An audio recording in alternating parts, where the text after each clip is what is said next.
So I was chilling yesterday with my lady and the baby, and C-SPAN just happened to be on, and I'm gonna just play it. Let's just play it. Daughter of former four-term Alabama governor and presidential candidate George Wallace talks about her father's controversial career and what inspired her to write her recent book, The Broken Road. Back in 1996, we took our youngest son, Burns, who was 9 at the time, to the Martin Luther King Museum historical site in Atlanta. And we went to his church and to his grave, and then we went over to the museum, and it was being newly constructed at that time. And we were going through the exhibits, and we came to the exhibit, Alabama exhibit. And it showed the Edmund Pettus Bridge, the bombed out 16th Street Baptist Church, fire hoses and dogs in Birmingham, and George Wallace standing in the schoolhouse door. And Burns looked up at me and he said, he was so sad. Why did Papa do those things to other people? And it broke my heart. I'm gonna pause it right there. Wow, like that. And this is gonna piss a lot of people off, but these conversations need to be had. Imagine waking up 9, 10 years old and recognizing that your pa, your family, that the world is a better place without them. You know what I mean? Our kids only see us as heroes until they grow a conscience and see the world for what it is, for what it is. How are your kids going to see you? How are they going to view you? When they look back, what side of history are you on? Are they going to be proud of you for what you stood for? Or are they going to work every single day to make sure that they're nothing like you? Nothing like you. Now, this isn't for, of course, you're going to disagree if you're for white supremacy. Of course, you're going to disagree if you're a person of color who always aligns yourself against us. This isn't for you.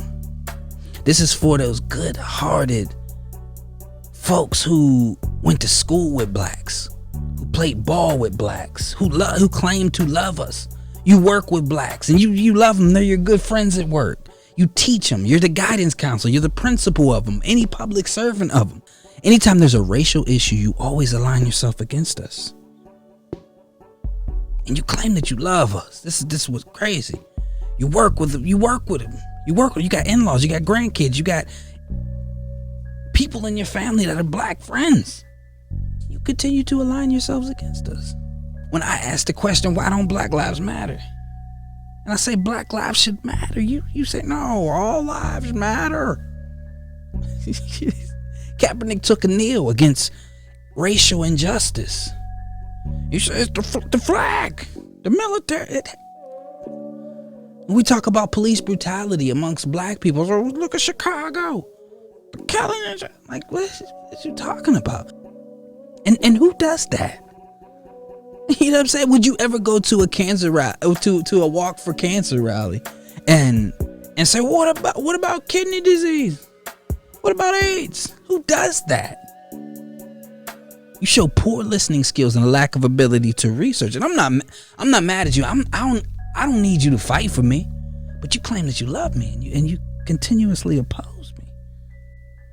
You can't trust the media to guide you on any type of race relations. They've always gotten it wrong, whether it's been on purpose or whether they were manipulated, whatever. That's a whole nother conversation.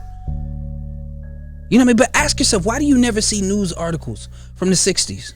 Why do you never see them? The New York Times was around back then. Wall Street Journal was around back then. Why do you never see news articles about Martin Luther King, Muhammad Ali, and them back then? That's because they were on the wrong side of history. And if you were back then, you would have been against Martin Luther King. You would have been against Muhammad Ali. The people that you love, you would have said this. You would have treated them just like you did Kaepernick. Because you're getting half information from the media. Come to me. You really love me, come to me. Let's have this conversation. If you care enough. If you don't, I ain't tripping. I ain't tripping if you don't really want to do the research. Sometimes I'm watching TV and in the arms of not right now, I ain't got nothing against them cats, but you know what I mean? That's your privilege. That's your privilege. It's not your issue. You ain't got to really deal with it.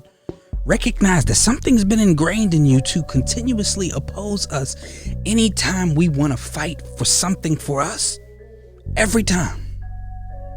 Every time. I'm not saying you racist. I'm saying you don't take the time to do research or listen, and you oppose me. What side of history will you be on? I'm sure y'all been seeing the video of the young teenage kids who are setting their parents straight. He doesn't want his black son to end up dead. Exactly. That's not okay. Why do you think that's okay? Because why is it something that you're okay with? Why is that a reality that you're okay with? I'm okay with it. But you are. No, I'm not. Stand against it. So stand against it. If you're not okay with it, so stand against it. When I'll stand against it? When the black people in the ghetto stop carrying an illegal weapon. When the black people in the ghetto stop murdering each other. I'll start caring about cops when they stop killing black people. I'll start caring about black people when they stop killing cops. You're not going to get to see your grandkids because your children align with us. And they're not going to want your grandkids to, have the mindset that you have. What side of history will you be on? Will they be proud of you? Or will they work every single day to make sure they're nothing like you? Because they believe the world's a peaceful place without you. It's your choice. Don't end up on the wrong side of history. Y'all keep saying all lives matter, but they don't. Until black lives matter, then they won't. Y'all keep saying all lives matter, but they don't. Until black lives matter, then they won't.